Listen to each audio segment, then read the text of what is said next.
Hi guys, it's Kenzie, aka Mickey the Poet, back again with another video. So today I wanted to talk about my experience as a bisexual person going to a conservative Christian college my freshman year. I was 18, I was very naive. I had no idea where I wanted to go to school or what I wanted to do with my life. I got a full ride to go to a Christian school. And so obviously I could have gone to community college, I could have lived with my parents, gone to school like 30 minutes from my house. But I didn't want to do that because there's this negative stigma around community college that people that aren't smart enough go to them, people that aren't smart enough to go to four-year schools. Do not listen to that. I enjoyed my time so thoroughly at community college, almost more than a four-year university, because there are amazing teachers there, there's small class sizes, they really care about you and they want you to succeed. It's just kind of a in-between time to grow and mature, and some people need that, and I really think I needed it. My freshman year of college, I got a full ride to Lee University. I am not sure if I should say the name of the school, but they can't sue me for saying the name, oh well. See you in court, sweetie. To quote Troye Sivan. I decided to go there simply because I did not want to stay at home and not that I didn't want to be with my parents, I just didn't want to be stuck at home. I knew it was probably a bad idea because bisexual does not mix very well with Pentecostal conservative Christian. This is the Church of God we're talking about, so super conservative. I had to sign a contract when I got to the school stating that I wouldn't drink, I wouldn't smoke, I wouldn't have premarital sex, I wouldn't cuss, I wouldn't watch R-rated, even PG-13 movies I wasn't technically supposed to watch. I mean, that wasn't very enforced. So I moved in and I got there, and I did not have the best experience with my roommate. If you want me to make another video about that, I gladly will. And so to add, we had curfews every night. On weeknights we had to be in our rooms by 12 midnight, and then on weekends we had to be in the room by 1 a.m. So if you weren't in your room, the RAs would literally come around and check to make sure that you were in your room.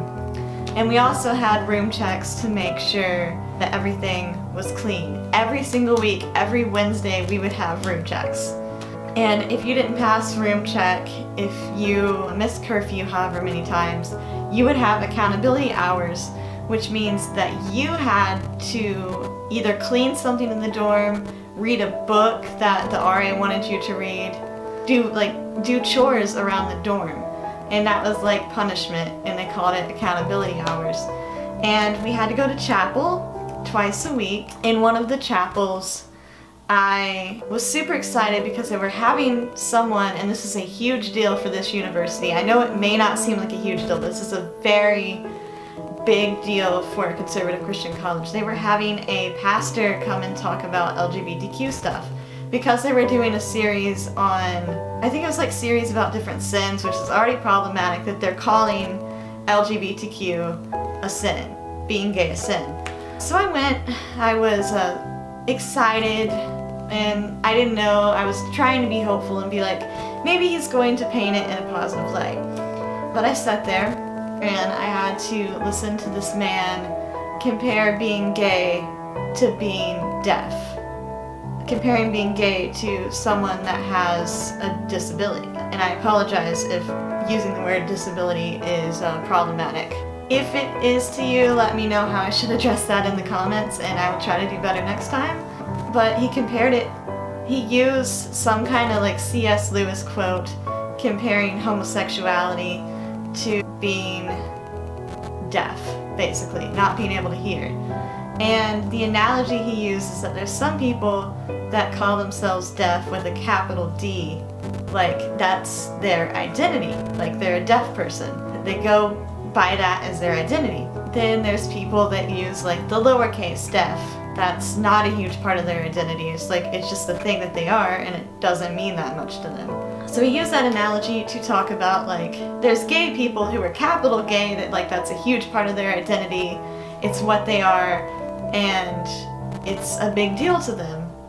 And then there's lowercase gay people that want to change themselves and want to be like better Christians and things like that. I just remember being very hurt by this, very let down, because I thought he was going to paint it in a more positive light than he did, but instead he just compared being gay to having a disability.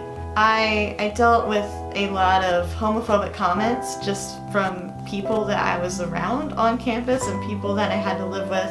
I remember there were a couple people that lived beside me, and we were watching the supermoon. We were up on the roof, which my dorm had a roof on it, and they were talking about a movie that they had watched, and one of them asked, oh, like, how was it? Did you like it? And the other one responded, oh, well, it was good, but it had too much homosexuality in it.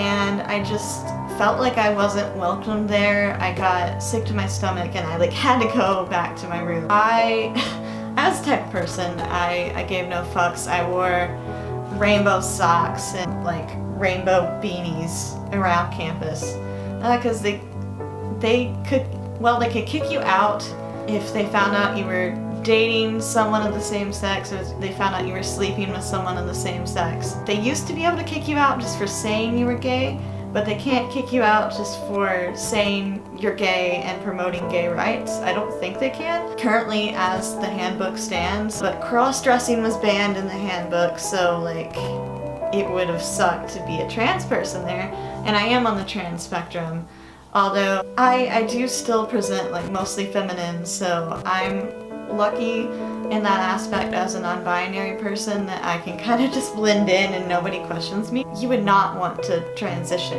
at this school. You basically would get reprimanded for wearing the clothes that you wanted to wear. It wasn't a bad school all in all. Like, I don't regret my year there, even though it was one of the hardest years. I was more depressed than I think I'd ever been in the past. But there were some bright spots. I made a few really good friends that I'm still friends with to this day. The teachers were really good. There was small class sizes. They paid a lot of attention to you. So the academics were definitely a strong point of the school.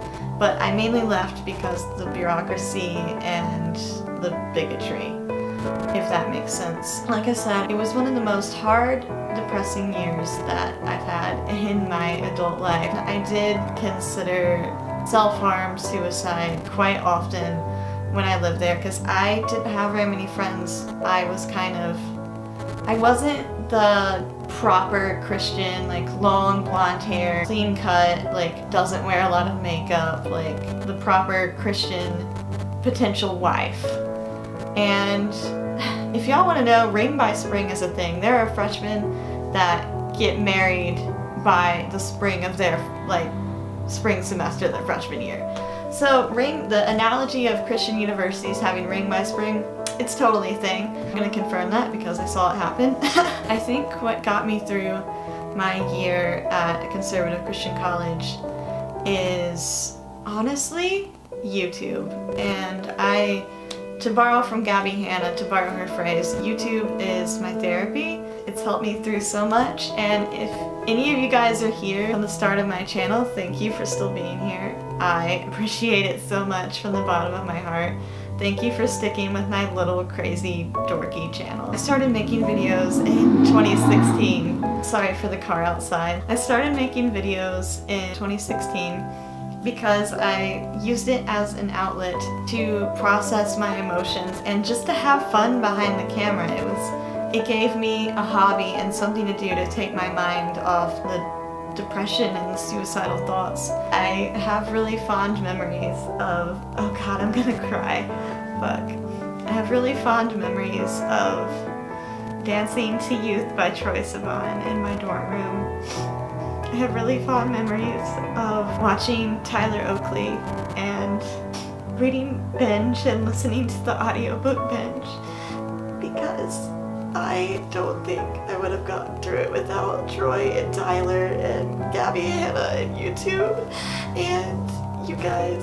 So I just wanted to tell my story. I wanted to say that no matter if you're somewhere where you don't feel accepted or you don't feel like you belong, you'll find your place, and I'm still not quite there. I don't know if I found my place entirely. I'm at a 4-year university now, and I live with one of my best friends, so I'm in a much better place, and it does get better because I'm not in my dorm room feeling like everybody hates me and wanting to just disappear and feeling like I'm not wanted around. But God, I didn't think I was gonna cry this much. I'm not making this video to shit on the university. I am just trying to say that people can be Christians and not shitty to people, and that we should work to change these institutions and make them more like Jesus would want them to be, because I don't think Jesus would want to ban cross-dressing. I don't think Jesus would want to ban same-sex relationships. I don't think Jesus would want to come check on you in your dorm room at midnight. These kind of institutions can be dangerous to people. I wonder how many like closeted gay people we've lost that were at these schools who have committed suicide or who have gone down the path of like addiction just because everything was too much. So we need to change these institutions and make them better. But I also wanted to say, as cheesy as it sounds, it gets better. Or as Shane Dawson says about him, YouTube trash, I'm just quoting YouTubers. But as Shane Dawson says, it gets worse. But even though it gets worse, you learn to handle it better and you learn to cope in better ways. And everything is not perfect in my life, but it sure as hell a lot better. And I've been watching old YouTube videos all day. I've been thinking a lot about my freshman year. I guess that's why I'm crying, like all the nostalgia. And it's just amazing to see how far I've come since 2016. Thank you guys for being along on this ride with me.